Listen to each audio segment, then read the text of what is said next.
Mr. Vice President, Mr. Speaker, members of the Senate, of the House of Representatives,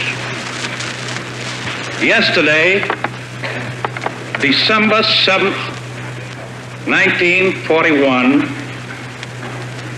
a date which will live in infamy, the United States of America was suddenly and deliberately attacked by naval and air forces of the Empire of Japan.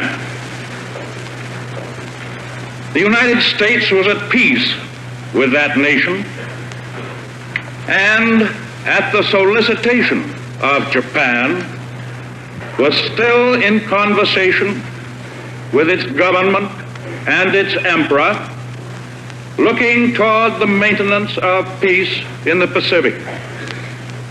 Indeed, 1 hour after Japanese air squadrons had commenced bombing in the American island of Oahu, the Japanese ambassador to the United States and his colleague delivered to our Secretary of State a formal reply to a recent American message.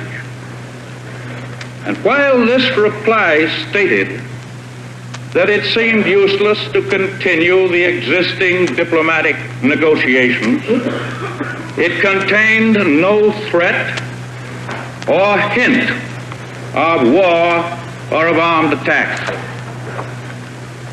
It will be recorded that the distance of Hawaii from Japan makes it obvious that the attack was deliberately planned many days or even weeks ago.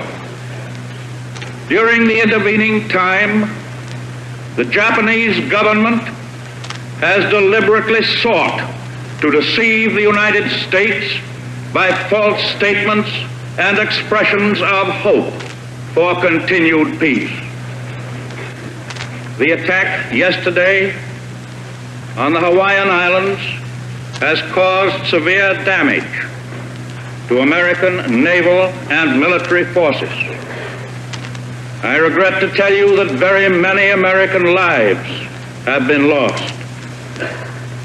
In addition, American ships have been reported torpedoed on the high seas between San Francisco and Honolulu. Yesterday, the Japanese government also launched an attack against Malaya. Last night, Japanese forces attacked Hong Kong. Last night, Japanese forces attacked Guam. Last night, Japanese forces attacked the Philippine Islands. Last night, the Japanese attacked Wake Island. And this morning, the Japanese attacked Midway Island. Japan has therefore undertaken a surprise offensive extending throughout the Pacific area.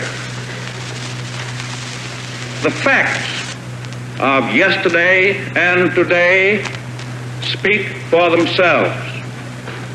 The people of the United States have already formed their opinions and well understand the implications to the very life and safety of our nation.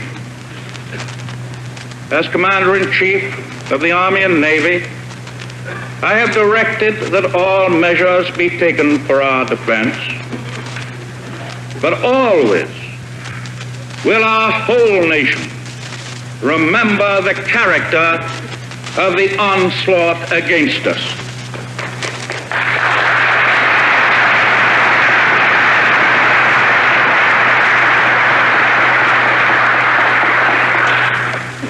No matter how long it may take us to overcome this premeditated invasion, the American people in their righteous might will win through to absolute victory.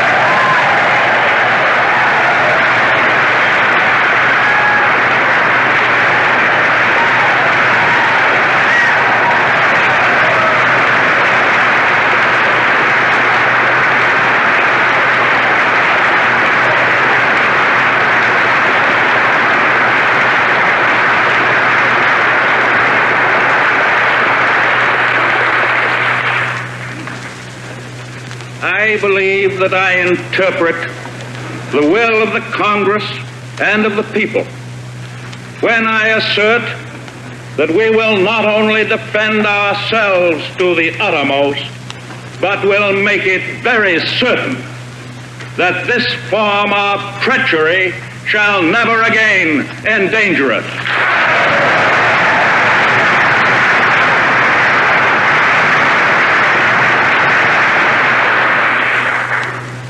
Hostilities exist. There is no blinking at the fact that our people, our territory, and our interests are in grave danger. With confidence in our armed forces, with the unbounding determination of our people, we will gain the inevitable triumph, so help us God.